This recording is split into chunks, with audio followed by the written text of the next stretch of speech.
Alors, on va aller coloriser l'image avec un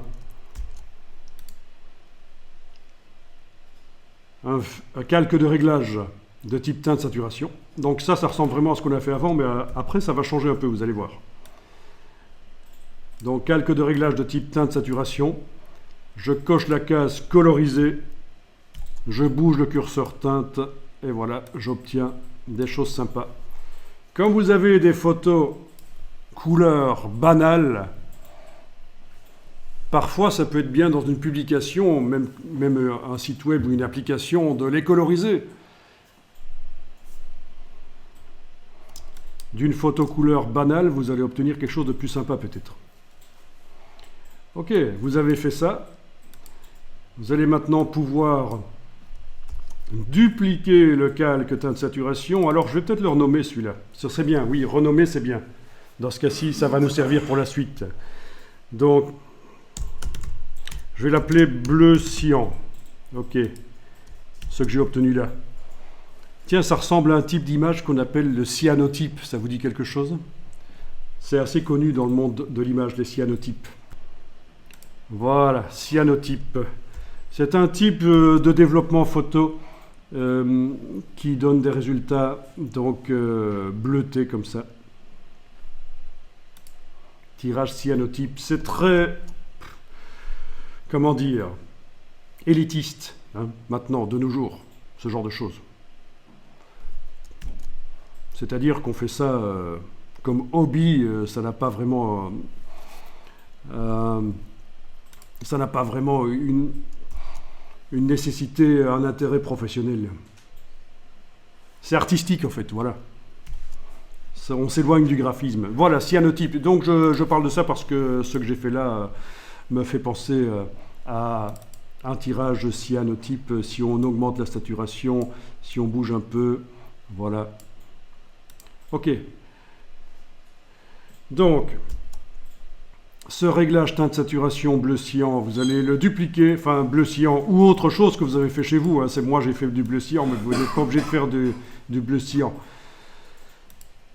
Le cyan, c'est un type de bleu, vous connaissez. Hein. Alors, pour votre petite information, et pour la mienne aussi, parce que j'avais oublié, là je suis allé faire un petit tour dans Wikipédia et je vois que le cyan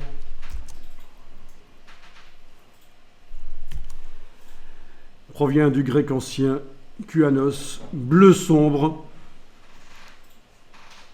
ou du sanskrit shyam, cyan, désigne une couleur qui depuis la fin du 19e siècle, voilà, c'est pour l'impression en couleur, oui, ok, ça on savait, mais l'étymologie c'est ça vient du grec. Ok, c'est bien. Vous vous souvenez que la fois passée, on a parlé du sépia. Ça vient des seiches, en fait. Le poisson dans la mer, le sépia, l'encre de la seiche. Donc, il y a des choses, parfois, c'est intéressant pour sa culture générale de voir d'où ça vient. Ok, alors, vous avez fait une copie du calque de réglage de type teinte saturation. On va enlever l'œil en face du cyan, c'est important. Enfin du premier que vous aviez fait, et on travaille sur le deuxième. Et vous faites donc une deuxième version, je double-clique à gauche ici bien sûr pour faire apparaître le panneau propriété. Vous faites une deuxième version, peu importe ce que vous faites comme version ici, voilà. Ok.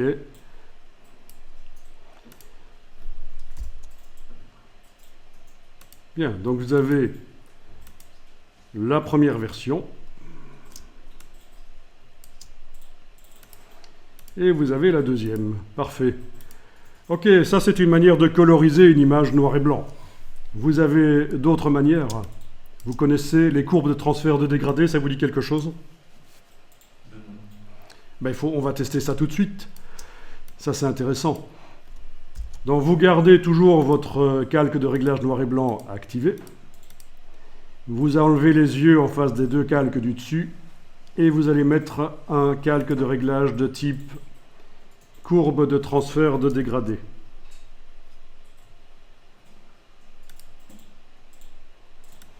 Voilà. Calque de réglage de type courbe de transfert de dégradé. Donc, vous obtenez sans doute la même chose que moi, une image noir et blanc. Non. Non? Ouais, en négatif. Ah, en négatif. Parce que vous avez peut-être inversé qui est coché là. Non. Non? Ah, parce que votre dégradé est dans l'autre sens. Il y a du du blanc à gauche et du noir à droite. Ok. Bon. Ah ben ça dépend peut-être aussi de... Moi, il est blanc à gauche et rose à droite. Ok, peu importe, parce qu'on va pouvoir le modifier bien sûr. Alors vous allez pouvoir ici, avec la petite flèche, aller choisir d'autres dégradés. Tester d'autres dégradés.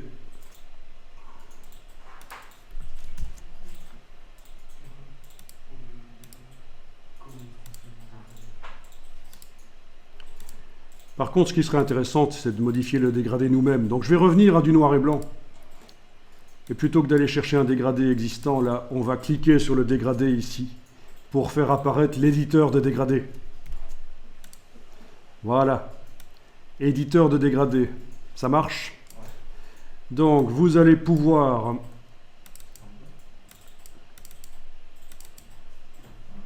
Donc, pour obtenir l'éditeur de dégradé, je répète, c'est ici. On clique sur le dégradé. Et le calque de réglage de type courbe de transfert de dégradé, on est allé le chercher en bas ici par le réglage. Alors, vous allez pouvoir double-cliquer sur le noir. Il va falloir, pour bien faire, si on veut garder quand même un aspect photographique, garder du très sombre à gauche, là, et du très clair à droite. Mais alors, vous allez pouvoir double-cliquer sur l'échantillon d'en bas et changer. Voilà. L'autre aussi. Je vais prendre du plus clair. Voilà.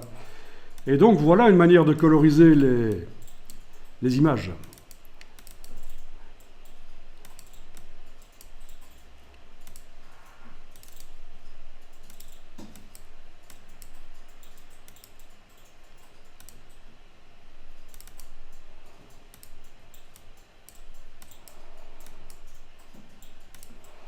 Voilà.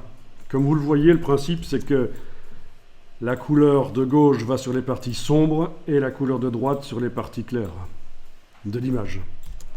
Courbe de transfert de dégradé. Oh, c'est fort utilisé ça. Avant ça, il y avait d'autres techniques. Il y avait la table des couleurs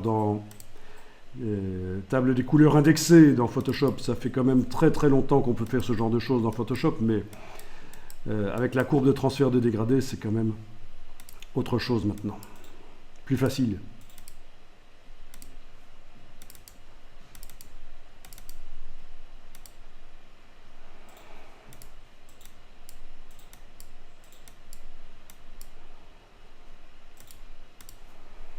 Ok, et bien sûr, on peut mettre des couleurs intermédiaires. Si on clique en dessous, on peut aller mettre une couleur intermédiaire.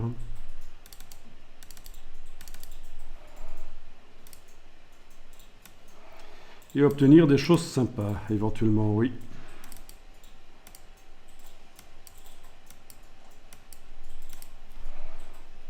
Ok.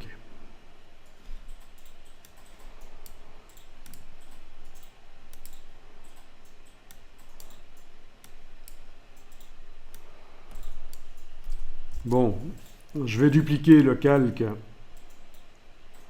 enlever l'œil en face d'un des deux, calque de courbe de transfert de dégradé. Ah oui, le premier, là, je vais peut-être le renommer rose-bleu, dans mon cas. Et l'autre, je vais voir comment il va s'appeler parce que je ne l'ai pas encore modifié.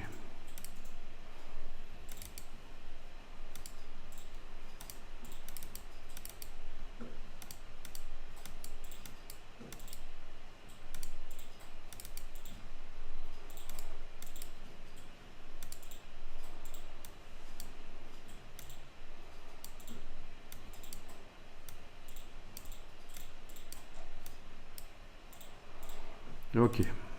Il y a un peu de hasard quand même là-dedans, évidemment. Ok, je vais l'appeler vert bleu.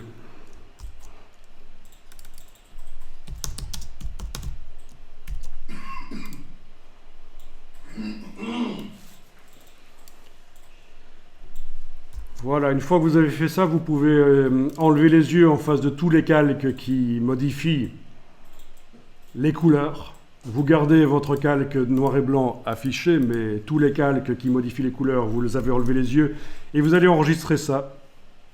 Il suffit de faire fichier enregistré puisque vous avez démarré d'une version Photoshop. Voilà. Alors quel est le nom au fait de cette image? Ok, Landscape with River.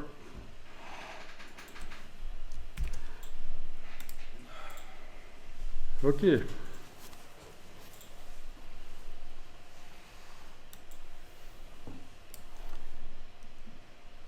Bien, et vous pouvez fermer l'image. On va l'utiliser dans InDesign.